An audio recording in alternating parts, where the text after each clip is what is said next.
My wife said, "Let's put our marriage on hold," right before her 1-month business trip to Paris with her boss and coworkers.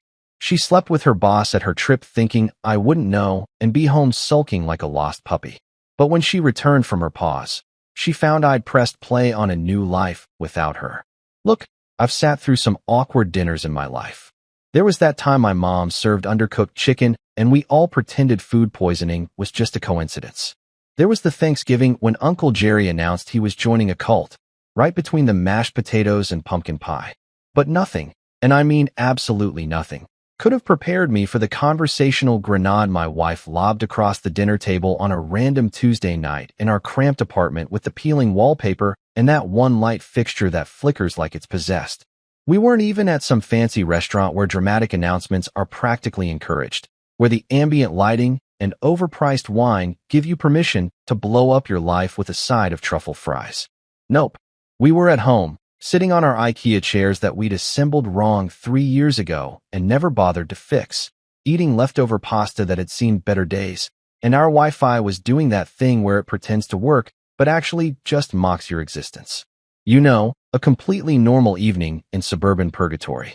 She was picking at her salad, which should have been my first clue that something was off because she attacks salad with the kind of enthusiasm most people reserve for lottery winnings. But that night, she was just stabbing at it, moving cherry tomatoes around like she was playing the world's most depressing game of checkers.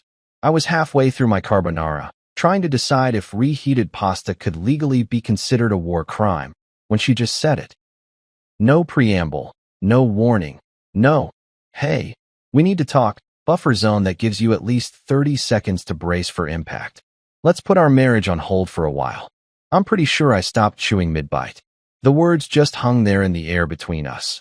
Floating somewhere near the dying potted plant, she kept insisting wasn't dead yet, just dormant. Put our marriage on hold. Like it was a Spotify subscription. Like we were a Netflix series she wanted to come back to later. Maybe, if nothing better was streaming.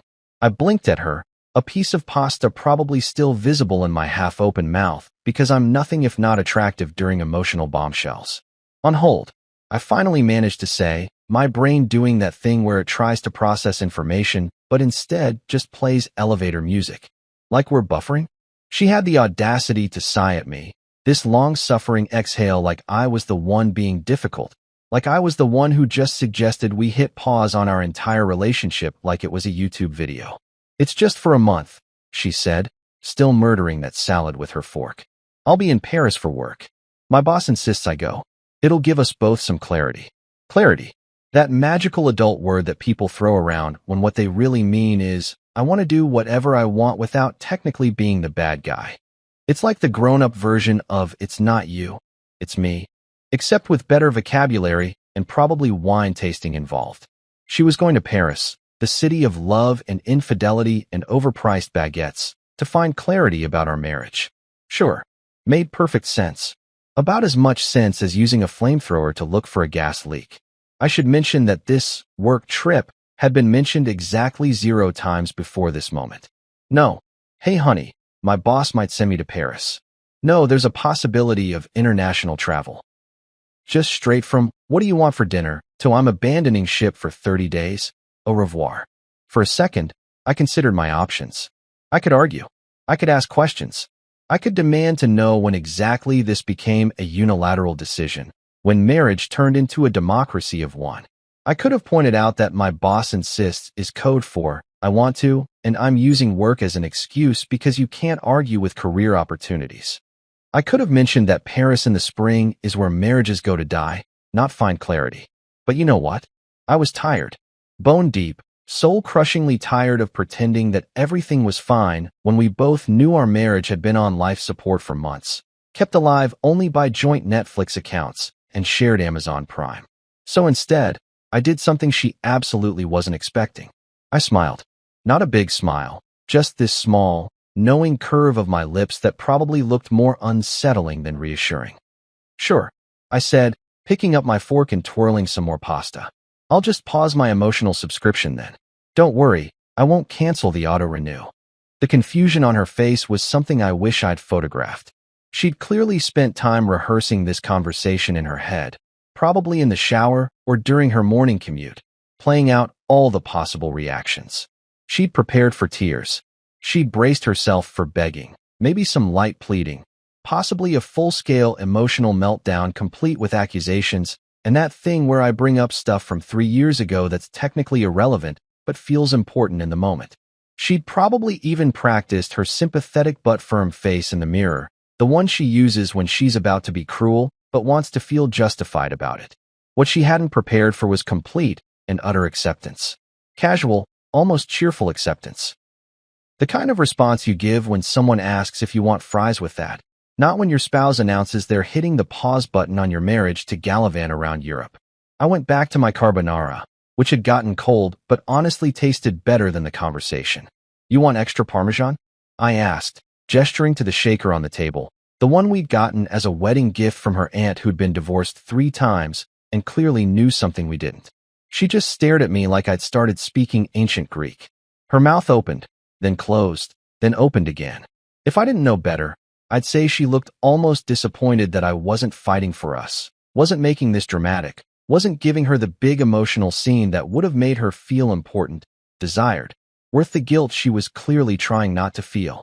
But here's the thing about being in a relationship that's slowly suffocating you. Sometimes the moment you realize you can breathe again is the moment someone opens a window, even if they're climbing out of it. That night, watching her face cycle through confusion, frustration, and something that might have been regret, I felt something I hadn't felt in months. Relief. Pure, unadulterated, better than Christmas morning relief. That was the night my freedom quietly clocked in for its shift. It didn't announce itself with fireworks or a brass band. It didn't require a dramatic speech or a thrown wine glass. It just showed up, pulled up a chair, and settled in like an old friend who'd been waiting outside for way too long. And honestly, it was about damn time. I'd been running on empty for so long, I'd forgotten what it felt like to have a full tank. She wanted clarity in Paris? Fine. I'd find mine right here, in this apartment with the flickering light and the wrong assembled furniture, eating cold pasta and finally feeling like maybe I could be okay. The rest of dinner passed in this weird, suspended silence. She kept glancing at me like I was a puzzle she couldn't solve, and I kept eating, wondering what the hell took me so long to realize that sometimes the best response to someone leaving is to let them go and lock the door behind them. The next few days were like living in some bizarre psychological experiment where I was both the lab rat and the scientist taking notes. She didn't just accept my calm response and move on with her Paris preparations like a normal person planning a trip.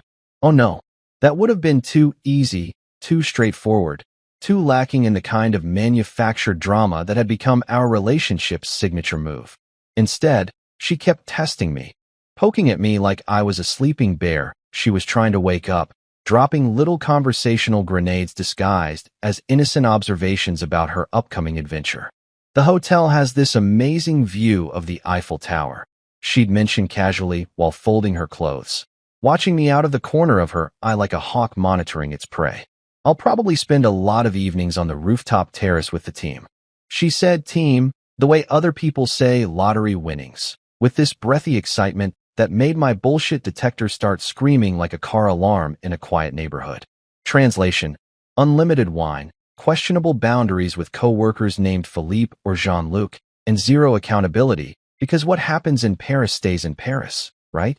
The unspoken subtext was so thick you could have spread it on toast.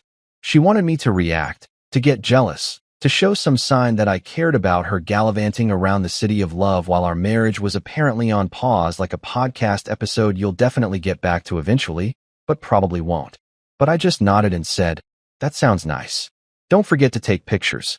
My voice was so even, so unbothered, that I could see it physically irritating her. Her jaw would tighten, her eyes would narrow just slightly, and she'd turn back to her packing with a little more force than necessary, shoving designer blouses into her suitcase like they'd personally offended her. Another day, she casually dropped, "My boss said there might be some late-night brainstorming sessions. You know how creative work is. Ideas flow better after hours."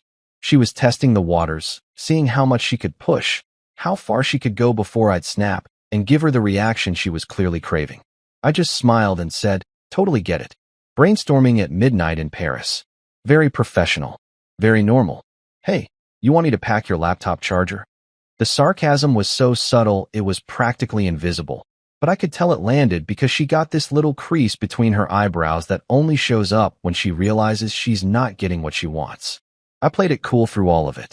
Hell, I didn't just play it cool. I became the Arctic Circle of emotional responses.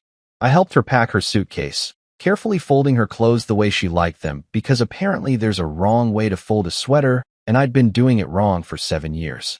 I checked her travel documents, made sure her passport wasn't expired, even printed out her hotel confirmation because she claimed her phone was being weird, which is adult speak for, I don't want to deal with this.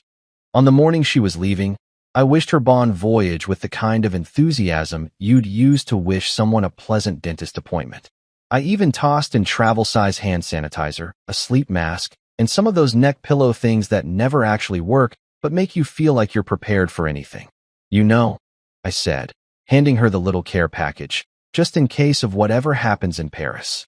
She looked at the hand sanitizer like it was either the sweetest gesture or the most passive-aggressive thing I'd ever done. Probably both. Thanks, she said, her voice small, maybe realizing for the first time that I wasn't going to fight for this, wasn't going to make it hard for her to leave, wasn't going to be the villain in whatever story she'd constructed to justify this whole mess. When her Uber pulled up, one of those two clean black sedans that cost twice what a normal ride should, I carried her bags down to the curb. The driver, a guy who looked like he'd seen every kind of relationship drama play out in his back seat, gave me a knowing nod. I watched her get in, watched the car pull away, watched it turn the corner and disappear like the last scene of a movie I'd stopped enjoying halfway through. Then I walked back inside, closed the door, and made myself a cup of coffee. Not the fancy French press stuff she insisted on, not the organic fair trade beans that cost more per pound than gold, just regular old drip coffee from the pot that I'd secretly kept in the back of the cupboard for emergencies. I leaned against the door, sipping that beautiful, terrible coffee, and thought to myself, well, let's see who really finds clarity here. The house felt different immediately. Not empty, not sad, just weirdly peaceful. Like when you finally turn off a TV that's been playing static in the background for so long you forgot it was even on. There were no passive-aggressive sighs about dishes in the sink. No lectures about my diet, my exercise routine, my life choices in general. No one rearranging my snacks in the pantry alphabetically by calorie count, because apparently that's a thing normal people do. That night, sitting on the couch in my underwear eating cereal for dinner because I could, I opened my phone and created a new list in my Notes app. I titled it Things to Do While My Marriage is on Pause, and just stared at the blank page for a minute. Then I typed the first item. Remember who I was before I had to ask permission to breathe. I saved it, locked my phone, and finished my cereal. Somewhere over the Atlantic Ocean, my wife was probably sipping champagne and feeling liberated. And you know what? So was I. Funny how two people can want the same thing, but only one of them realizes they already had it. Day 3 without her, and I woke up at 10:30 in the morning with absolutely no one to judge me for it. No passive-aggressive comments about wasting the day or not being productive. Just me, my bed, and the kind of sleep you get when you're not stressed about someone analyzing your every move. I laid there for a solid 10 minutes, starfishing across the entire mattress because I could, taking up all the space like some kind of territorial animal reclaiming its habitat. Then I got up, shuffled to the kitchen in my boxers and that ratty college t-shirt she'd been trying to throw away for 3 years, and ordered pancakes from that diner down the street. Pancakes. At 11 in the morning. On a Wednesday. With extra syrup and a side of bacon, because why the hell not? When the delivery guy showed up, I answered the door, paid him, and took my beautiful stack of carb-loaded freedom back to the couch. I ate every single bite without one lecture about glycemic indexes, insulin spikes, or how I was poisoning my body with processed sugar. It was glorious. It was transcendent. It was possibly the best breakfast I'd had in years, and not just because the pancakes were good, but because they tasted like independence with a side of maple syrup. By day 5, I was feeling brave enough to reach out to the outside world, specifically to my best friend Trevor, the guy my wife had labeled a bad influence, with the kind of disdain usually reserved for convicted felons or people who don't recycle. Trevor's biggest crime, his most heinous offense against humanity? He owned a barbecue grill and had opinions. strong opinions. About sports, about movies, about life in general. He said what he thought without running it through 7 filters of political correctness first, and apparently that made him dangerous to be around.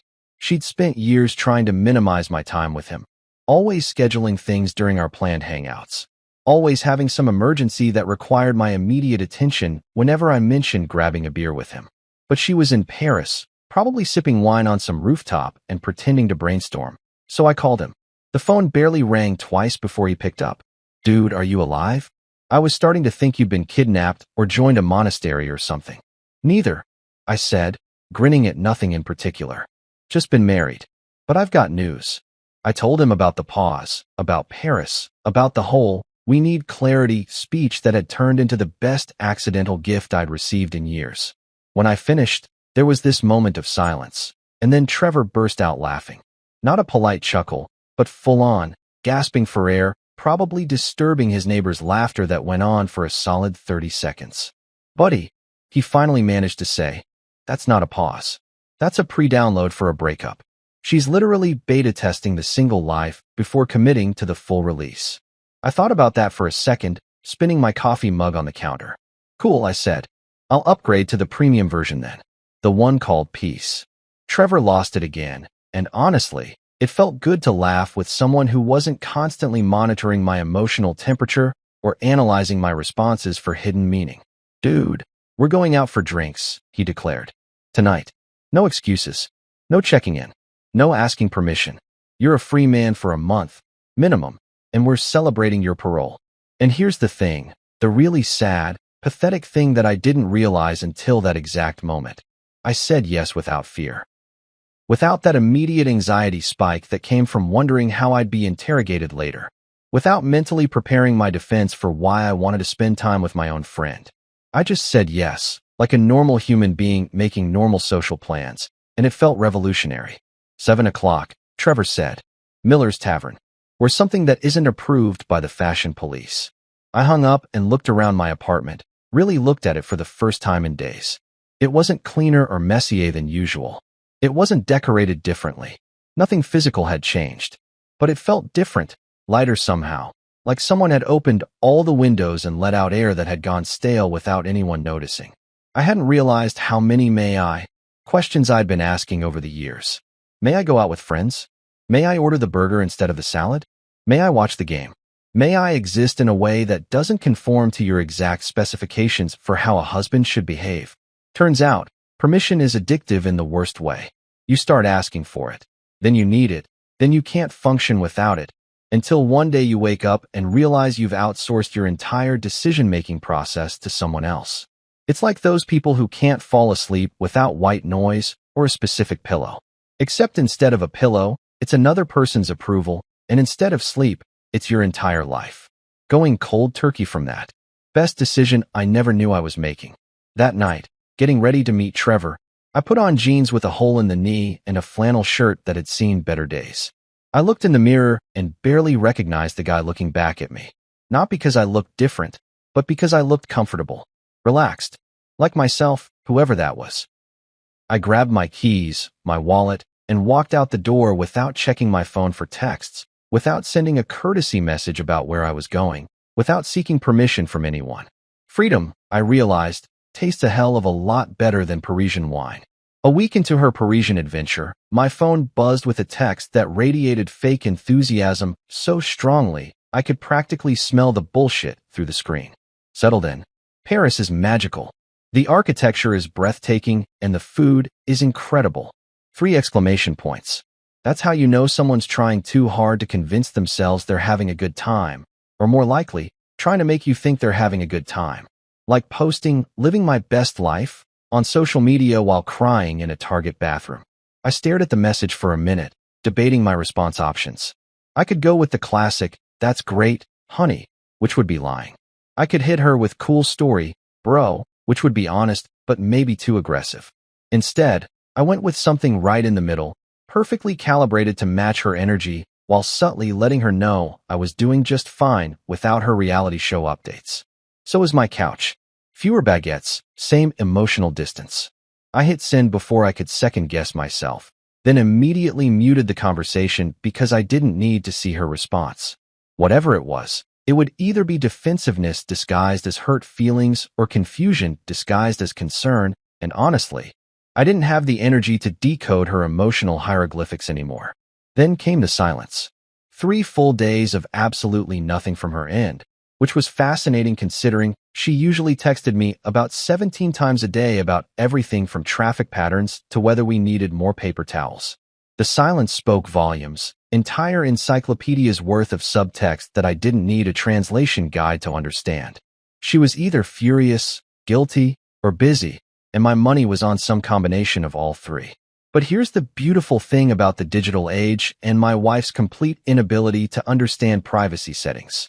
Her Instagram stories were still visible to me. She'd probably forgotten I could see them, too caught up in her Parisian fantasy to remember that her husband back home had access to the highlight reel of her business trip. And what a highlight reel it was turning into. Day 8. A story of her hotel room with champagne on ice and the caption, "Celebrating a successful meeting" at 11 p.m. Right, because that's when all the important business celebrating happens, definitely not when you're partying. Day 9.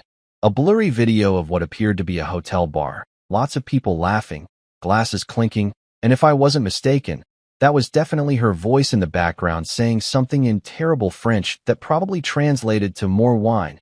Please, I'm trying to forget I have responsibilities." Day 10. This was the good one. A photo of a rooftop party, string lights everywhere, the Eiffel Tower glowing in the background like it was personally endorsing her poor life choices, and there, right in the center, was my wife on a table. Not near a table. On a table. Dancing. With what appeared to be her entire work team, cheering her on like she'd just scored the winning touchdown in the Super Bowl of questionable decisions. I was at the gym when I saw that one, taking a break between sets, and I must have made some kind of noise because Carter, this guy I'd been chatting with over the past few weeks, looked over from the bench press. "You good, man?" I showed him the screen, and Carter, bless him, squinted at it for a second before his face broke into this huge grin. "Dude, isn't that your wife dancing on a table?" I zoomed in slightly, examining the photo with the kind of scrutiny usually reserved for crime scene evidence. There she was, arms in the air, shoes off, that designer dress she'd spent $300 on hiked up probably higher than she'd realized when she sobered up, surrounded by her co-workers including at least 2 guys who looked way too comfortable standing that close to a married woman. "No," I said, keeping my voice completely deadpan. "That's her research presentation. Very avant-garde. Very cutting edge." The table dancing really emphasizes the quarterly projections. Carter lost it. Just absolutely lost it. Laughing so hard, he had to sit down on the weight bench before he hurt himself. And the thing was, I started laughing too. Not the bitter, angry laugh of a betrayed husband, but genuine, from-the-gut laughter at the sheer absurdity of it all. Here was my wife, living her best eat, pray, love fantasy in Paris, probably telling herself this was all about finding clarity and personal growth, when really she was just doing what people do when they want to act single without technically being single, getting drunk, dancing on furniture, and pretending the rules don't apply when you're in a different time zone. "Man, I'm sorry," Carter said, wiping his eyes. "That's rough." "Nah," I said, tucking my phone back in my pocket. "It's actually kind of perfect. Nothing says I need space to work on myself, like table dancing in front of your boss and coworkers named Philippe or whatever." We both cracked up again, and I realized something important. I wasn't hurt. Not really. Maybe I should have been. Maybe a better husband, a more invested partner, would have felt something sharp and painful seeing his wife clearly having the time of her life without him. But all I felt was this weird sense of vindication, like watching someone dig their own grave while you're safely on the sidelines with popcorn. Funny thing was, she probably thought she was living her best life over there, sipping overpriced wine and pretending that dancing on hotel furniture was somehow empowering or liberating. Meanwhile, I was back home actually rebuilding my life, one workout at a time, one friend at a time, one day of not asking permission at a time. She was in Paris collecting Instagram stories and hangovers. I was collecting dumbbells and self-respect. Guess we were both finding clarity after all, just not the kind she'd expected. I finished my workout that day with a new personal record on the deadlift, and when I got home, I didn't check her Instagram again. Didn't need to. I already knew how that story ended, and spoiler alert, it wasn't with her and me riding off into the sunset together. It was with me, my couch, and the beautiful sound of absolutely nobody telling me what to do. Monday morning rolled around with that particular brand of existential dread that only Mondays can provide, except this time I didn't feel it. No knot in my stomach about going back to work. No anxiety about what fresh hell the week would bring. No sense of impending doom that had been my constant companion for the past couple years. Instead, I woke up with something that felt suspiciously like purpose, which was weird and unsettling, and also kind of great. I had an appointment at 9 a.m. with Richard Caldwell, a divorce attorney whose name Trevor had given me over beers at Miller's Tavern 3 nights earlier. Just talk to him, Trevor had said, sliding the business card across the beer sticky table. You don't have to do anything. Just know your options. Knowledge is power, my friend. And right now you're operating in the dark while she's literally dancing on tables in Paris. The law office was in one of those buildings downtown that tries really hard to look expensive and prestigious, but just ends up looking like every other office building with slightly better elevator music. I took the lift to the 7th floor, found Suite 702, and walked into a waiting room that smelled like leather furniture and broken dreams. The receptionist, a woman in her 50s with the kind of smile that suggested she'd seen every variety of marital disaster imaginable, told me Mr. Caldwell would be right with me. 5 minutes later, I was sitting across from Richard Caldwell himself, and I have to say, he was not what I expected. I'd pictured some slick corporate shark in a 3-piece suit, the kind of guy who probably had his own Wikipedia page and charged $500 just to make eye contact. Instead, I got a guy in his early 40s wearing khakis and a golf shirt, with the emotional energy of a golden retriever who'd just been told he was a good boy. He had this warm, almost goofy smile that immediately put me at ease, which I guess was probably the point. So, he said, leaning back in his chair with his hands behind his head like we were about to discuss fantasy football instead of the potential dissolution of my marriage. Trevor tells me you're in an interesting situation. Wife's in Paris. You're wondering what comes next. Tell me everything, and don't worry about sounding petty or bitter. I've heard it all, trust me. Last week I had a guy who wanted to divorce his wife because she alphabetized his spice rack without permission. I laughed, which felt good, and then I told him everything. The dinner table announcement, the pause that wasn't really a pause, the Instagram stories of table dancing and champagne, the way she'd been testing me before she left to see if I'd react. I told him about the emotional distance that had been growing between us for years, how I'd slowly become someone who asked permission to exist, how this whole Paris trip felt less like a work obligation and more like a trial separation with better wine. Richard listened to all of it, occasionally nodding or jotting down notes on a legal pad, but mostly just giving me his full attention in a way that felt almost therapeutic. When I finished, he tapped his pen against the notepad a few times, thinking. Okay, he finally said. Here's what I'm hearing. She wanted space, you gave it to her, and now she's in Paris living her best life while you're here rediscovering yours. You're not angry, you're not devastated, you're just done. Am I close? Uncomfortably close, I admitted. He grinned. Good. That makes this easier. Look, I'm not going to tell you to get divorced. That's your call, and only your call. But what I'm going to tell you is this. You should know your options, and you should document everything. Those Instagram stories. Screenshot them. Any texts where she talks about late-night meetings or rooftop parties. Save them. I'm not saying you'll need them, but if this clarity she's looking for involves hotel receipts and a coworker named Philippe, you'll want to have your ducks in a row. That sounds ominous, I said. That sounds practical, he corrected. Here's the thing about marriage law. It's complicated, it's messy, and it almost always favors whoever comes prepared. You've got a prenup, right? Yeah, we signed one before the wedding. Her idea, actually.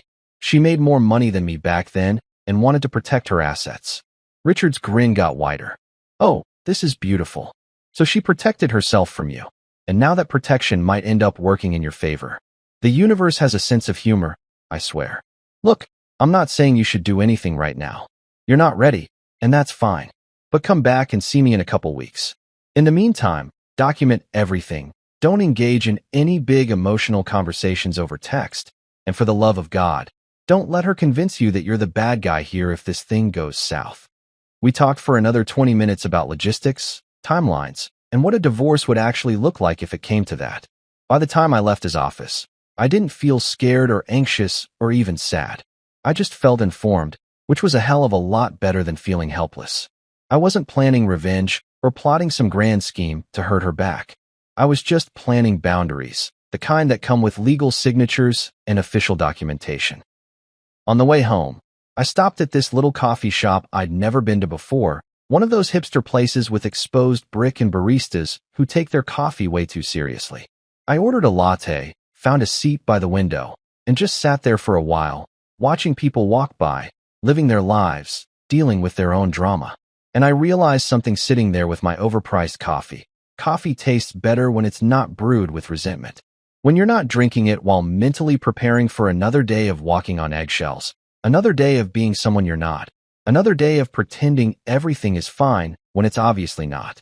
This coffee, this simple, probably too expensive latte, tasted like freedom, like possibility, like maybe, just maybe, everything was going to be okay. I pulled out my phone and added a new item to my list. Remember that happiness is a choice, and I'm choosing me. Then I finished my coffee, tossed the cup in the recycling bin like a responsible adult, and walked home feeling lighter than I had in years. Halfway through her Parisian escapade, something shifted in the atmosphere of our text exchanges, like when the weather suddenly changes and you can feel the storm coming before you see the clouds. The texts started coming more frequently, and more importantly, they started sounding different. Gone were the exclamation points and the Paris is magical energy. Instead, I got what I can only describe as guilt trying to wear a disguise made of emojis and casual affection. Miss You Red Heart popped up on my screen at 2 in the morning my time, which meant it was 8 a.m. in Paris. She was probably hungover, staring at her hotel room ceiling, having one of those morning after moments of clarity where you suddenly remember you have a whole life back home that you've been conveniently ignoring while pretending to be a carefree European socialite. I stared at the message for a solid 5 minutes, coffee in hand, sitting on my couch in the same spot where she dropped the pause bomb on me. The audacity of that little heart emoji was almost impressive. Like she could just drop a miss you with a heart and expect me to forget that 2 weeks ago she'd essentially put our marriage in airplane mode so she could explore her options without technical difficulties. I didn't respond right away. Let it marinate. Let her wonder if I was sleeping, busy, or just didn't care enough to reply immediately like I used to, back when I dropped everything the second her name appeared on my screen. The next day brought another gem. Long meetings today. Wish you were here. The irony was so thick you could have served it at a French bistro. She wished I was there. Really? Because I distinctly remembered not being invited to this little clarity-seeking adventure. I remembered being told to stay home and think about our relationship while she gallivanted around Paris having late-night brainstorming sessions and dancing on tables like she was auditioning for a reality show called The Real Housewives of Midlife Crisis. Translation: something went wrong, and guilt has entered the chat. Maybe one of those co-workers she'd been getting too comfortable with had turned out to be less charming than anticipated. Maybe the hotel bills were piling up and reality was starting to seep through the champagne haze. Maybe she'd caught a glimpse of herself in a mirror and realized that running away from your problems and designer clothes doesn't actually solve them. It just makes them more expensive. I replied with the kind of message that would make a therapist proud and probably give her an aneurysm. Hope your meeting went well. Remember sunscreen. Short, polite, completely devoid of the emotional engagement she was fishing for. No, I miss you too. No, can't wait to see you. Just a practical reminder about UV protection, because skin cancer doesn't care about marital drama. Trevor called that afternoon, and I told him about the new development in our tech saga. Dude, he said, and I could hear him grinning through the phone. You're colder than an ex's heart in February. I'm genuinely impressed. You've achieved a level of emotional detachment that usually requires years of therapy or a lobotomy. I laughed, sprawled out on my couch with a protein shake and the kind of contentment that comes from not giving a damn. Nah, I said, just emotionally vaccinated. Got my shots, built up immunity. Can't catch feelings when you've developed antibodies against bullshit. The texts kept coming though, like she was on some kind of guilt-driven mission to crack through my newly constructed walls of indifference. The weather's been beautiful, but it would be better with you here. Tried this amazing restaurant. You would have loved it. Keep thinking about that time we talked about visiting Paris together, remember? Each message was a little fishing expedition, casting different lures to see which one I'd bite on. But here's what she didn't understand, what she couldn't possibly grasp because she'd been too busy finding herself in a city built for lovers while ignoring the actual person she'd promised to love. I'd already moved on emotionally. Not to someone else, but to something better. To myself. To the version of me that existed before I'd become someone who needed permission to be happy. She started calling too, which was a whole new level of desperate. Late-night calls where her voice had that shaky quality, like she'd been crying or was about to start. The first time she called, I almost didn't answer, my thumb hovering over the decline button. But curiosity won out, so I picked up. "Hey," she said, and there was something in her voice that sounded like regret trying to disguise itself as homesickness. "I just wanted to hear your voice.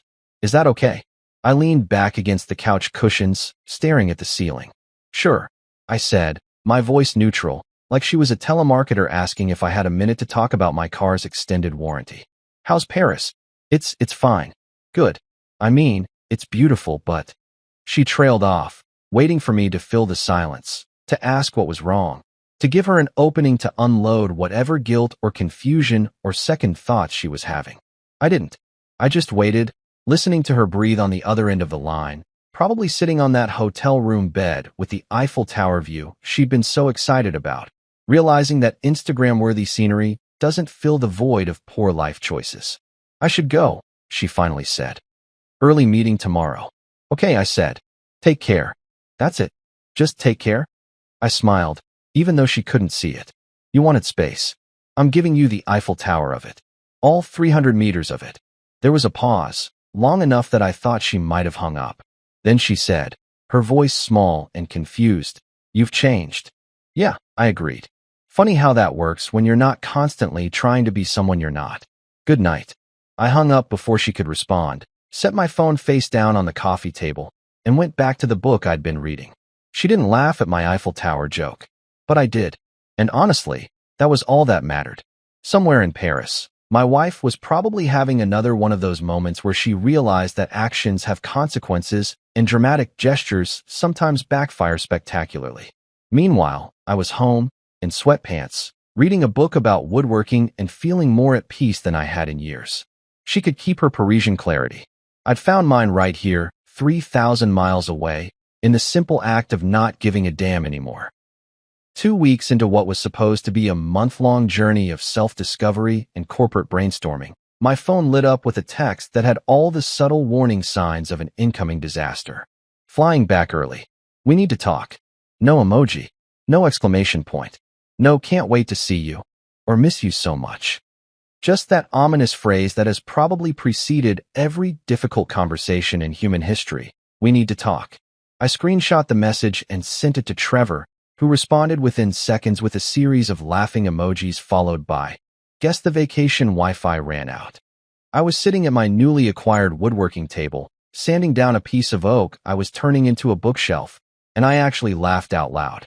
Not a bitter laugh, not an angry laugh, just genuine amusement at the predictability of it all. Or the guilt did. I texted back, brushing sawdust off my phone screen. The thing about dramatic exits is that they require equally dramatic returns, and apparently my wife hadn't thought that part through when she'd booked her early flight home.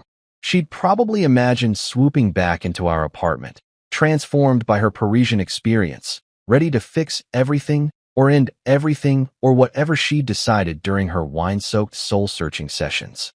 What she probably hadn't anticipated was walking back into an apartment that no longer felt like hers, facing a husband who'd spent the last 2 weeks becoming someone she didn't recognize. I didn't offer to pick her up from the airport. When she texted asking if I could get her, I responded with, "Uber's pretty reliable these days. Safe travels."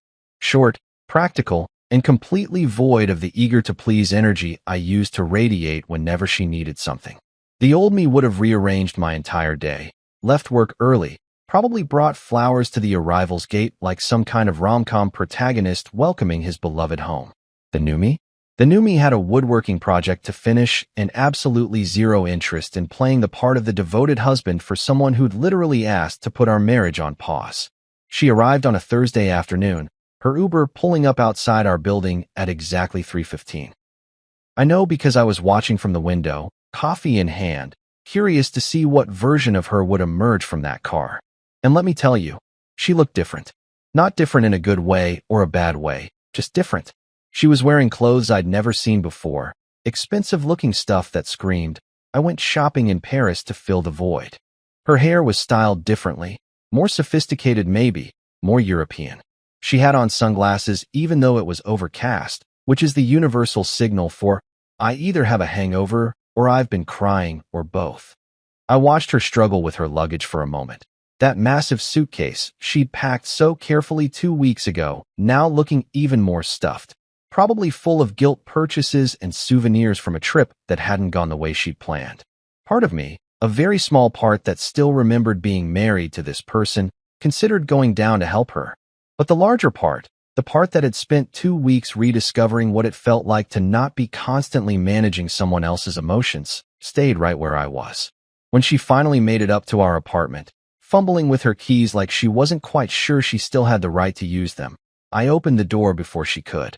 We stood there for a second, her on one side of the threshold with her luggage and her new Parisian wardrobe, me on the other side in my work jeans and a t-shirt covered in sawdust. Hey, she said, and her voice had this quality to it like she was testing the waters, trying to gauge what kind of reception she was going to get. Welcome back, I said, stepping aside to let her in. How was the flight? She wheeled her suitcase inside, and I watched her take in the apartment, her eyes scanning everything like a detective looking for clues. And there were plenty to find. The living room was cleaner than it had been in months, but not in the way she used to clean it, all sterile and magazine-ready. It was lived-in clean, comfortable clean. My gym equipment was set up in one corner, weights organized on a rack I'd built myself. The dining table, where she'd dropped her marriage-pausing bomb, now had my woodworking plans spread across it, sketches and measurements and half-finished projects. You've been busy, she said, and there was something in her tone I couldn't quite place. Surprise? Jealousy? Regret? Yeah. Turns out I have a lot more free time when I'm not constantly worried about someone else's emotional temperature. I said it casually, like I was commenting on the weather, but I saw it land. Saw her flinch just slightly. Saw her expensive new sunglasses come off to reveal eyes that looked tired and confused and maybe a little scared. She walked further into the apartment, her designer heels clicking on the hardwood floor, stopping at the woodworking table I'd set up where her precious decorative console used to be. You moved my furniture, she said, and it sounded almost like an accusation. You moved to Paris, I countered. I figured we were both making changes. She turned to look at me then, really look at me, and I could see her brain trying to process what she was seeing. This wasn't the husband she'd left behind, the one who would have been anxiously waiting for her return, desperate to know if she'd found her clarity, ready to do whatever it took to save the marriage. This was someone else entirely. Someone who'd built a bookshelf. Someone who had sawdust in his hair and didn't care. Someone who looked comfortable, settled, at peace. You've changed, she said, and it was almost an echo of what she'd said on the phone a few days ago. Yeah, I agreed, moving to the kitchen to refill my coffee. Happens when you actually have space to grow instead of being pruned into someone else's idea of what you should be. I poured myself a cup, held up the pot. Want some? Fair warning though. It's not that fancy French press stuff you like. Just regular coffee. The kind that doesn't require an instruction manual. She shook her head, still looking around like she'd walked into the wrong apartment. The place looks different. Brighter somehow. Turns out natural light gets in better when you're not constantly walking on eggshells in the dark. I leaned against the counter, sipping my coffee, watching her process everything. She'd probably rehearsed this homecoming 100 times in her head during those long Paris nights. Maybe she'd imagined me breaking down, begging her to stay, promising to change. Or maybe she'd imagined herself making some grand declaration, either ending things dramatically or sweeping back into my life with newfound appreciation. What she clearly hadn't imagined was this, complete and utter indifference wrapped in politeness. She set her purse down on the couch, the same couch where I'd been sleeping better than I had in years. I made a mistake, she started, and I held up my hand. Let me stop you right there, I said, setting my coffee down. Before you launch into whatever speech you've been preparing, You should probably know something. I walked over to the coffee table and picked up the folder Richard Caldwell had given me, the one with his business card clipped to the front. I didn't open it, just held it, let her see it. Her eyes went wide. You hired a lawyer? I talked to a lawyer, I corrected. There's a difference. Talking is information gathering. Hiring is action. But yeah, I wanted to know my options. You know, in case this whole clarity thing you were searching for ended up being clarity about wanting out. I wasn't, she started, but I cut her off again. Don't, I said, and my voice was gentle but firm, the way you'd talk to a child trying to lie about eating cookies when there's chocolate on their face. I saw the Instagram stories. The table dancing, the champagne, the rooftop parties with your very attentive coworkers. You forgot I could still see them. So before you tell me what you were or weren't doing, maybe just skip to the part where you explain why you're back 2 weeks early from your month-long clarity vacation. She looked like I'd slapped her, her face going through this rapid series of expressions: shock, guilt, defensiveness, and finally something that might have been shame. Those were just team bonding exercises, she said weakly. It wasn't what it looked like. Right? I said, nodding like I totally believed her. Team bonding. On tables. At midnight. With champagne. Very professional. Very normal. I'm sure HR would have been thrilled. The silence that followed was the kind that fills up a room and pushes all the oxygen out. She stood there in her expensive new outfit, looking like she wanted to say something but couldn't find the words. And I stood there in my sawdust-covered clothes, feeling more in control of my life than I had in years. Look, I finally said, you wanted space. You wanted clarity. You got it. So did I. And here's what I figured out during my clarity period. I like who I am when I'm not constantly trying to be who you want me to be. I like waking up without anxiety. I like making pancakes at 11 a.m. without getting a lecture about carbs. I like having friends without needing permission. I like building things with my hands and going to the gym and existing without a running commentary on everything I'm doing wrong. She opened her mouth to respond, but I wasn't done. So whatever you came back here to say, whatever you decided in Paris between the wine tastings and the table dancing, you should know that I've already made my decision. And it's got nothing to do with revenge or hurt feelings or wanting to punish you.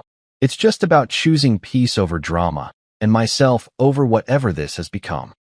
When I finally stopped talking, she just stood there, and I could see it dawning on her that she'd lost something she hadn't even realized she'd been gambling with. She'd thought the marriage was on pause, like a video game you could just pick up where you left off. What she didn't understand was that I'd used that pause button to realize I didn't want to keep playing. We sat down across from each other like two diplomats about to negotiate a peace treaty nobody actually wanted. She took the armchair, the one she'd always claimed as hers, the one with the perfect angle to the TV and the best lighting for reading. I took the couch, sprawling out in a way that probably looked more relaxed than I felt. But at this point, perception was reality, and I was committed to the bit. She sighed, and it was one of those dramatic exhales that's designed to communicate deep emotional turmoil without actually having to use words. The kind of sigh that says, look how much I'm suffering, while simultaneously absolving yourself of any actual responsibility for that suffering. I'd seen this sigh before, deployed strategically during arguments about whose turn it was to do dishes or why I couldn't just read her mind about what restaurant she wanted to go to. I made a mistake, she said, and her voice had this rehearsed quality to it, like she'd practiced this line in front of the bathroom mirror in her Parisian hotel room. Probably multiple times. Probably with different inflections to see which one sounded most sincere. Only one, I said, and I couldn't help myself. The sarcasm just slipped out, smooth and easy, like it had been waiting for exactly this moment to make its debut. Impressive. Most people rack up at least 3 or 4 during a 2-week clarity vacation in Paris. She shot me a look, one of those glares that used to make me backtrack and apologize and try to smooth things over. But that was the old me, the guy who thought keeping the peace was more important than having a backbone. The new me just raised my eyebrows and waited for her to continue. I mean the pause, she clarified, her jaw tight. It was stupid. The whole thing was stupid. Yeah, I agreed, nodding like a therapist validating a patient's breakthrough. Pauses are great for movies, not marriages. You can't just freeze-frame real life. Go have an adventure and expect everything to be exactly where you left it when you come back. Life's not Netflix. There's no resume button. She leaned forward, resting her elbows on her knees, and I could see her getting ready to deploy the tears. I'd seen this move before too. Usually right before she wanted something or needed to win an argument, she was clearly losing. Her eyes got shiny, her lips started to quiver just slightly, and she looked down at her hands like they held the secrets of the universe. But here's the thing about emotional manipulation. It only works if the person you're manipulating still cares enough to be manipulated. And I'd spent the last 2 weeks building up an immunity to her particular brand of guilt-inducing performance art. The first tear fell, rolling down her cheek in a way that would have been devastating 2 weeks ago. Now it just looked calculated, practiced, like she'd watched too many romantic dramas and thought real life worked the same way. "You don't seem upset," she said, her voice breaking just slightly on the word upset, and there was genuine confusion in her tone. Like she couldn't comprehend how I wasn't falling apart, wasn't begging her to stay, wasn't promising to be better or do better or whatever she'd expected from me. I took a sip of my coffee, which had gone lukewarm but still tasted better than this conversation. I said honestly. At first, that night you dropped the pause bomb over leftover pasta? Yeah, I was upset, confused, angry.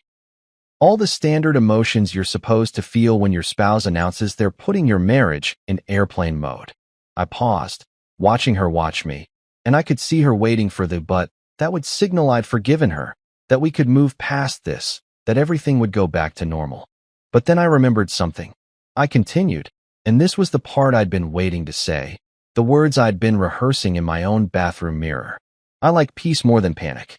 I like waking up without that knot in my stomach wondering what I did wrong, or what mood you're going to be in, or whether today's the day I say the wrong thing and trigger World War III over something completely innocuous, like suggesting we get pizza instead of salad.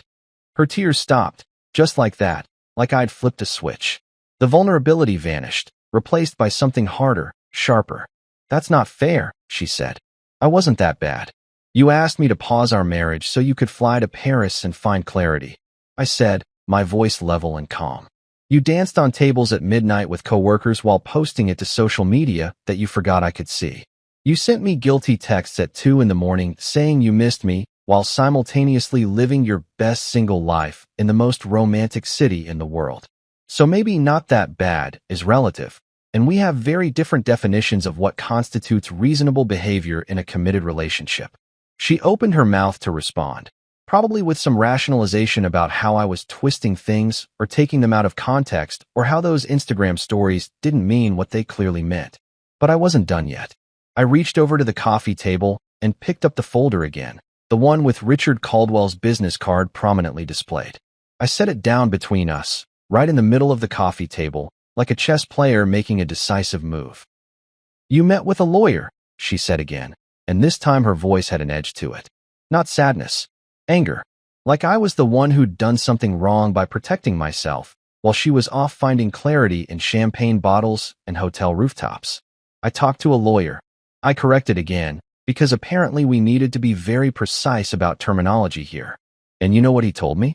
He said I'm doing great. He said a guy whose wife asks for a pause and then flies to Paris to party with her boss is not the problem in the relationship. He said I should document everything, just in case your clarity involved more than just soul-searching and architecture appreciation." Her face went through a series of expressions that would have been comical if this wasn't my actual life imploding in slow motion. Shock, then anger, then something that looked suspiciously like fear, then back to anger again. "You're really just giving up?" she asked, and there it was, the accusation I'd been waiting for. Because in her mind, this was me giving up, me quitting, me being the bad guy who wouldn't fight for the marriage. Never mind that she was the one who'd asked for the pause. Never mind that she was the one who'd chosen Paris over us. In her version of events, I was the one abandoning ship. "No," I said, and I leaned forward too, mirroring her posture, looking her straight in the eyes. "I'm giving back. All the control you took. All the times you made me feel like I needed permission to be myself. All the lectures about what I ate and who I saw and how I spent my time. All the passive-aggressive comments and the sighs and the looks that made me feel like I was constantly failing some test I didn't even know I was taking." I stood up then, because sitting felt like I was still playing by her rules, still participating in a dynamic where she got to control the conversation.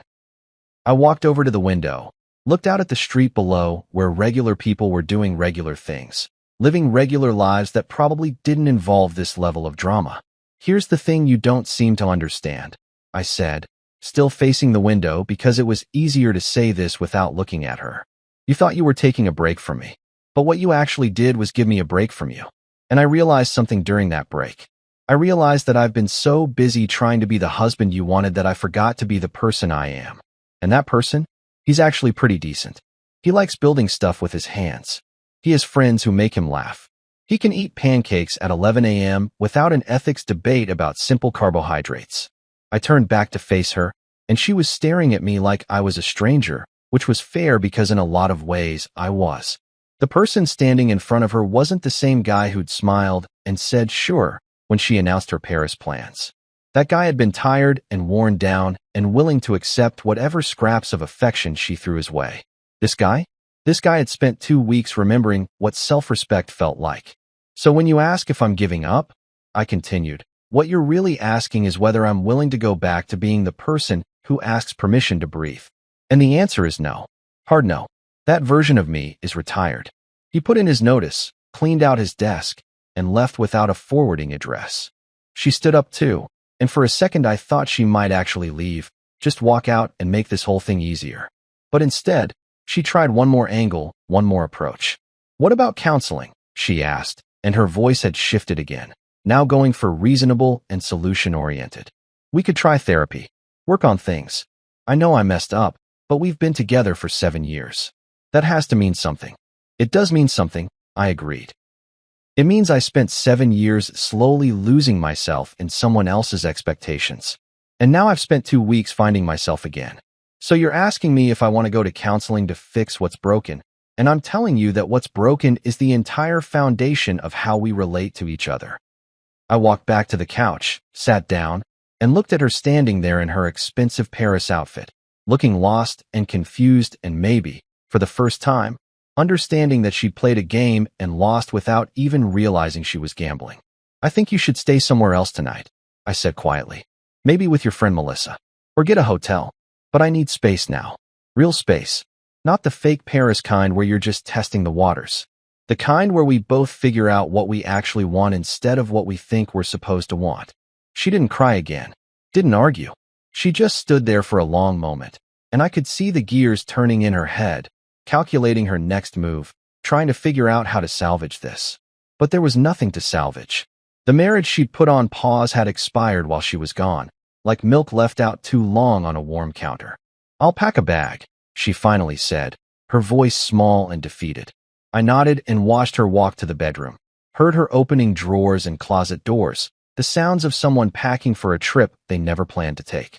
And sitting there on the couch, in the apartment that finally felt like mine again, I didn't feel sad or angry or even vindicated. I just felt tired. The kind of tired that comes from carrying something heavy for so long that you don't even notice how much it weighs until you finally put it down. The week following our conversation was like living through the final season of a show that had already been canceled but still had episodes left to air. Everyone knew how it was going to end, but we all had to go through the motions anyway. She stayed in the apartment that first night, taking the guest bedroom that had basically become a storage room for things we didn't use but couldn't bring ourselves to throw away. Kind of fitting, actually.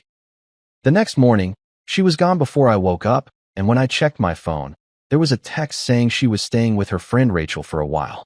Rachel, the same friend who'd encouraged her to explore her options and find herself, and all those other fortune cookie phrases that basically translate to blow up your life and see what happens.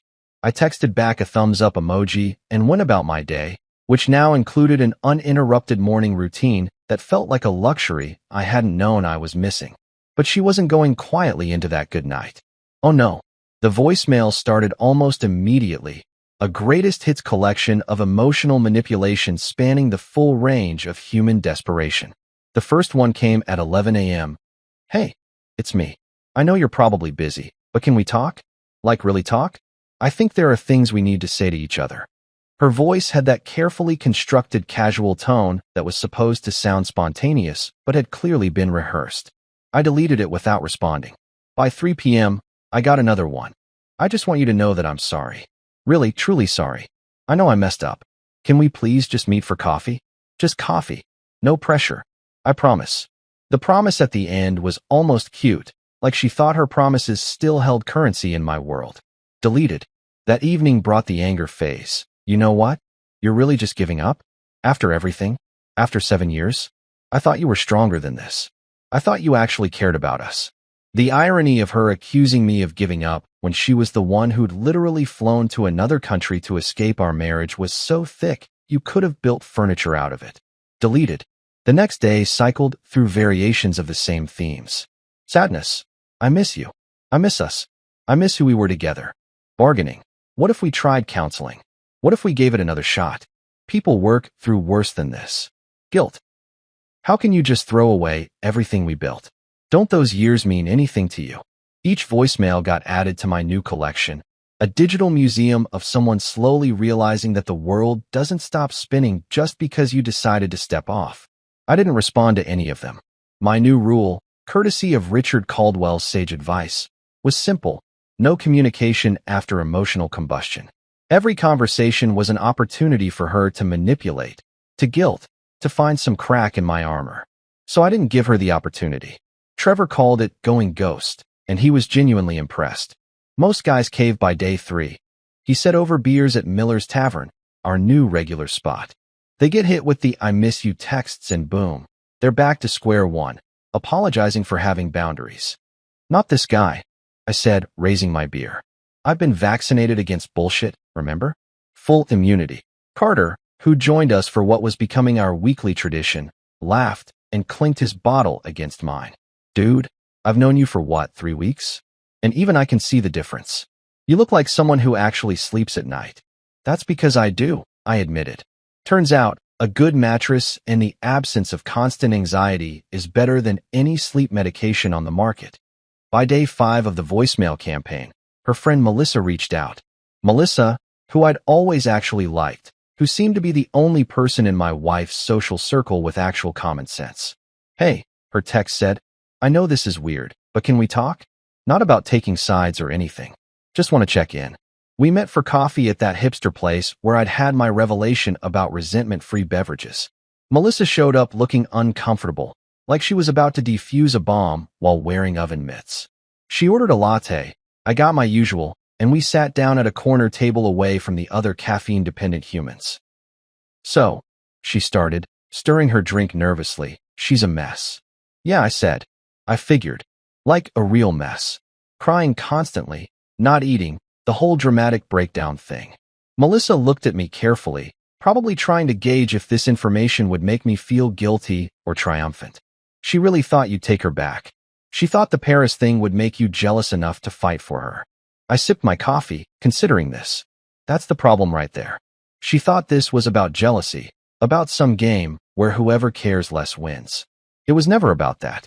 It was about me finally realizing I don't have to live my life seeking approval from someone who was never going to be satisfied anyway. Melissa nodded slowly. I told her the Paris thing was stupid, for what it's worth. Told her that pausing a marriage to go party in Europe was basically just asking for permission to cheat without technically cheating. But she didn't want to hear it. She was convinced she needed space to figure things out. And did she? Figure things out. Melissa laughed, but it was a sad sound. Oh yeah. She figured out that the grass isn't greener, it's just different grass. And that guy from her office, Philippe, or whatever his name was, turns out he was just being friendly because he's, you know, French. She read way too much into it, got disappointed when nothing happened, and spent the rest of the trip realizing she'd nuked her marriage for Instagram stories and overpriced wine. I should have felt something at this information. Vindication, maybe, or pity, but mostly I just felt tired. Tired of the drama. Tired of being expected to manage someone else's emotional chaos. That's rough, I said, and I meant it. Not rough enough to change my mind, but rough nonetheless. The thing is, Melissa continued, leaning forward, I'm not here to convince you to take her back. Honestly, I think you dodged a bullet. I've watched you guys together for years, and you've always seemed like you were walking on eggshells. Like you were constantly trying not to set her off. That's not a marriage. That's a hostage situation with joint checking accounts. I almost spit out my coffee. Tell me how you really feel, Melissa. She grinned. I'm just saying, you seem different now. Lighter. Like someone lifted a weight off your shoulders. And she seems. She paused, searching for the right word. Like someone who's realizing that she was the weight. We talked for another 20 minutes, about logistics and timelines, and how to navigate the social fallout of a marriage ending. Melissa promised to help coordinate the practical stuff, the division of belongings and friends, and all those awkward conversations that come with untangling two lives that had been woven together for 7 years. When she came by to pack her things the following Saturday, she brought Melissa as backup, which was probably smart. I'd spent the morning at the gym with Carter, lifting heavy things and putting them down again, which is apparently the universal cure for stress that doesn't require a prescription. By the time I got home, showered, and made myself presentable, they were already there. Her car pulled up outside with the trunk open like a mouth waiting to be fed. I opened the door, and there she was, looking smaller somehow, diminished. She'd lost that polished, put-together veneer she usually wore like armor. No makeup, hair in a messy bun, wearing sweatpants and one of my old hoodies that she'd apparently claimed as hers somewhere along the way. For a split second, I almost felt bad. Almost. Hey, she said quietly, and I could see Melissa behind her, carrying empty boxes like she was moving into a college dorm in reverse. Hey, I replied, stepping aside to let them in. I put everything I thought was yours in the guest room. If I missed anything, just grab it. The next few hours were surreal in that uniquely terrible way that only comes from watching your life get divided into his and hers piles. She moved through the apartment like a ghost, picking up photo frames and setting them down, touching things she'd bought, things we'd bought together, trying to decide what was worth keeping and what was just debris from a wreck she'd caused. At one point, she tried one last jab, because apparently people can't help themselves even in defeat. I was in the kitchen making coffee, because that's what you do when your life is falling apart around you. You make coffee and pretend it's helping. She came in, holding a picture from our wedding, and said, "You're really just giving up on us? On everything?" I looked at her, this woman I'd spent 7 years with, this person I'd molded myself around like water fitting into whatever container she provided. And I felt nothing but a quiet, steady certainty. "No," I said, pouring my coffee with steady hands. "I'm not giving up. I'm giving back. All the control you took, all the pieces of myself I handed over thinking that's what marriage required. I'm reclaiming all of it. You wanted to pause us? Fine. I'm hitting stop." Melissa appeared in the doorway, looking between us like a referee ready to call the match. "We should probably finish packing," she said gently, giving my wife a look that clearly meant, "Don't make this harder than it needs to be." When the last box was loaded, when the car was full of her things and her regrets, she stood at the door for one final moment. "I really did love you," she said, and her voice cracked on the word love like it was too heavy to carry. "I know," I said, and I did. But love isn't enough when it comes with conditions, when it requires someone to shrink themselves to fit. You loved a version of me that I had to strain to be. I'm just choosing to love the real version instead. She looked at me, and I saw the moment when it finally, truly hit her. This wasn't temporary. This wasn't a phase. This was the end, final and irreversible. She nodded once, turned, and walked to her car where Melissa was waiting, patient and sympathetic. I stood in the doorway and watched them drive away, the car turning the corner and disappearing like the last scene of a movie I'd been ready to walk out of for years. Then I shut the door, locked it, and stood in my apartment that suddenly felt more like a home than it had in forever. The quiet wasn't empty. It wasn't sad. It was just quiet. The kind of peaceful silence that comes after a storm when you realize you're still standing and the sky is starting to clear. I picked up my phone and texted Trevor and Carter. "She's gone." "Beer." Trevor responded immediately. "Hell yeah. Celebrating your parole." Carter sent a gif of someone doing a victory dance. I smiled, pocketed my phone, and looked around my space. My gym equipment. My woodworking table. My coffee maker brewing my terrible, wonderful coffee. My life. Finally mine again. It felt like freedom. It felt like peace. It felt like the first deep breath after being underwater for too long. And it felt absolutely right. Months later, the divorce was final, stamped and sealed by a judge who'd probably processed 100 just like it that week. She tried to contest it, of course, because apparently accepting responsibility for your own actions is harder than getting a table at a trendy restaurant on a Saturday night. Her lawyer, some guy in an expensive suit who probably charged by the syllable, argued that the dissolution was premature, that we hadn't tried hard enough, that marriage deserved more effort than a few weeks of separation. Richard Caldwell, my golden retriever of an attorney, calmly presented our prenup, the one she'd insisted on back when she was making more money than me and wanted to protect her precious assets. The irony was so beautiful it almost brought tears to my eyes. She'd spent hours with her own lawyer 7 years ago, making sure that if things went south, she'd be protected from me. Now that same document was protecting me from her. The universe really does have a sense of humor, and apparently it's a fan of poetic justice. The prenup hit harder than karma wearing brass knuckles. Clean split, minimal drama, everything divided exactly as she'd specified back when she thought she was the one who needed protection. Her lawyer tried a few more angles, threw around some legal terms that were supposed to sound intimidating, but Richard just smiled his friendly smile and referred back to the document she'd signed with such confidence all those years ago. When the judge's gavel came down, finalizing everything, I felt something I hadn't expected. Not relief, not celebration, just this quiet sense of completion. Like finishing a book that had dragged on too long, but you'd kept reading out of obligation. Now I could finally close it and put it back on the shelf where it belonged, in the past tense, in the lessons learned section of my life. I walked out of that courthouse into sunshine that felt a little brighter, air that tasted a little cleaner.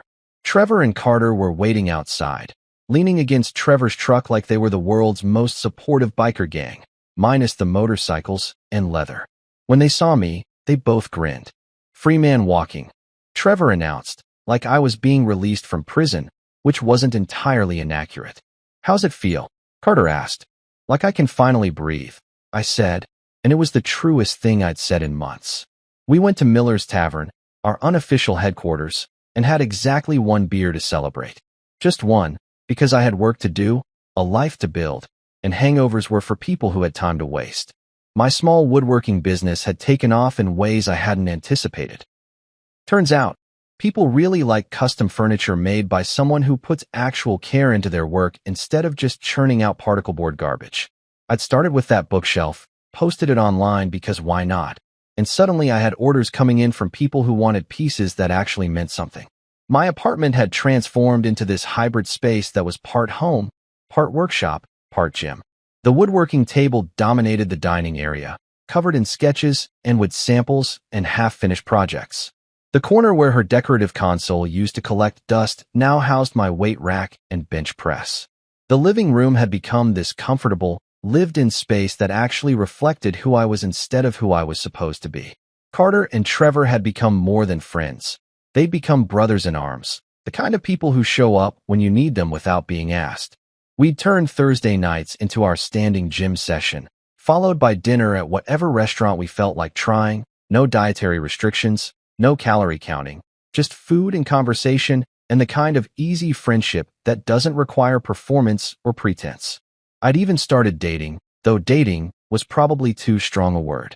More like occasionally meeting people for coffee or drinks, having conversations that didn't feel like job interviews, enjoying the company of women who didn't see me as a project that needed fixing. Nothing serious, nothing that required defining or labeling. Just the simple pleasure of getting to know people without the weight of expectation crushing everything. One afternoon, about 6 months after the divorce was finalized, I was at my favorite coffee shop, the hipster place that had witnessed my emotional evolution from doormat to human being. I was sketching out a design for a custom dining table someone had commissioned, lost in the details of joinery and wood grain, when I heard a voice I recognized. "Hey." I looked up, and there she was. Designer coat, perfectly styled hair, makeup applied with the precision of someone who'd spent way too much time in front of a mirror. She looked put together, polished, like an Instagram filter had manifested in physical form. But her eyes told a different story. They looked tired, hollow, like someone who'd been searching for something and kept coming up empty. "Hey," I said, setting down my pencil. I didn't stand up, didn't make a big deal out of it. Just acknowledged her presence the way you'd acknowledge an acquaintance you vaguely remembered from somewhere. "You look good," she said, and there was something in her voice that might have been genuine surprise. "Really good. Different." "Thanks," I said simply. "Peace looks good on everyone. You should try it sometime." She winced slightly, like the comment had landed in a place that was still tender. "Can I sit?" I gestured to the empty chair across from me, curious about what could have possibly brought her to my coffee shop, to my table, to this moment that neither of us needed. She sat down carefully, like the chair might be booby-trapped, and folded her hands on the table in front of her. "I've been thinking about you," she started, and I held up my hand. "Let me stop you right there," I said, keeping my voice gentle but firm. "If this is the part where you tell me you made a mistake, that you miss what we had, that you want another chance, you can save it. I'm not interested in reruns of shows I've already canceled." "That's not," she started, then stopped, seeming to reconsider. "Okay, maybe it is a little bit that. But mostly I just wanted to say I get it now. What you were trying to tell me. About feeling like you couldn't breathe, about being someone you weren't. I get it now. Congratulations on your personal growth," I said, and I wasn't being sarcastic, not entirely. Genuinely. Self-awareness is important. But that doesn't change anything between us. There is no us anymore.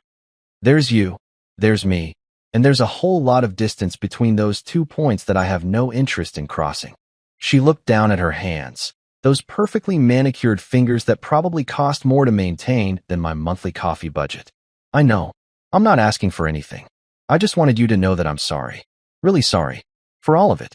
The Paris thing, the way I treated you, the way I made you feel like you were never enough when really I was the one who wasn't enough. For me or for you." It was probably the most honest thing she'd said to me in years, maybe ever.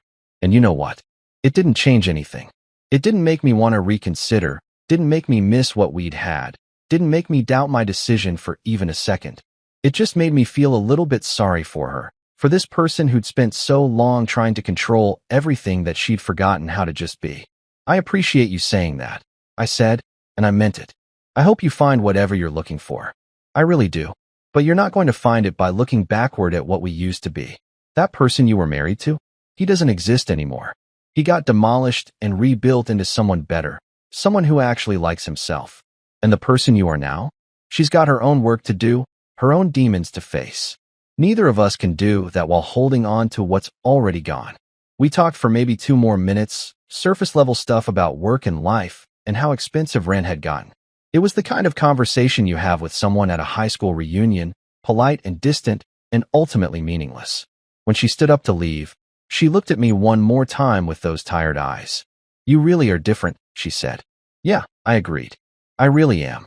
She left, probably off to her next destination, her next attempt at finding fulfillment in external things instead of doing the internal work. I watched her walk away through the coffee shop window, watched her disappear into the crowd of people rushing through their lives, and I felt nothing. Not anger, not regret, not even the satisfaction of having the last word. Just a quiet neutrality, like watching a stranger pass by on the street. My phone buzzed. Text from Carter. "Climbing gym at 7? I looked at the message, at this simple invitation to hang out with a friend, to do something I enjoyed with people I actually liked spending time with. No hidden agenda, no emotional manipulation, no strings attached. Just a question that deserved a simple answer. "Absolutely," I typed back. I gathered my sketches, finished my coffee, and stood up to leave. As I walked out of the coffee shop into the afternoon sun, I thought about how she'd gone to Paris searching for freedom, for clarity, for whatever it was she thought was missing from her life. She'd flown thousands of miles, spent thousands of dollars, upended everything, and still came back empty. Meanwhile, I'd found my freedom right here. In sawdust and coffee grounds, in weight rooms and woodworking shops, in Thursday night dinners with friends, and quiet Sunday mornings spent building things with my hands. I'd found it in the simple, revolutionary act of choosing myself, of deciding that my peace was worth more than someone else's approval. She went to Paris searching for freedom, chasing it like it was something you could find in a different city, a different country, a different life. But I was the one who actually found it. Right here, in the life I'd rebuilt from the rubble she'd left behind. Right here, in the person I'd become when I finally stopped asking permission to exist. And you know what? It felt pretty damn good. I walked down the street toward my car, toward the climbing gym where Carter was waiting, toward whatever came next in this life I was building one day at a time. The sun was warm on my face. My phone was in my pocket instead of in my hand, checking for messages that would ruin my day. And for the first time in longer than I could remember, I felt like myself. The real version. The one I actually liked. The one who didn't need anyone's permission to be happy. That guy was pretty cool. And he was finally free.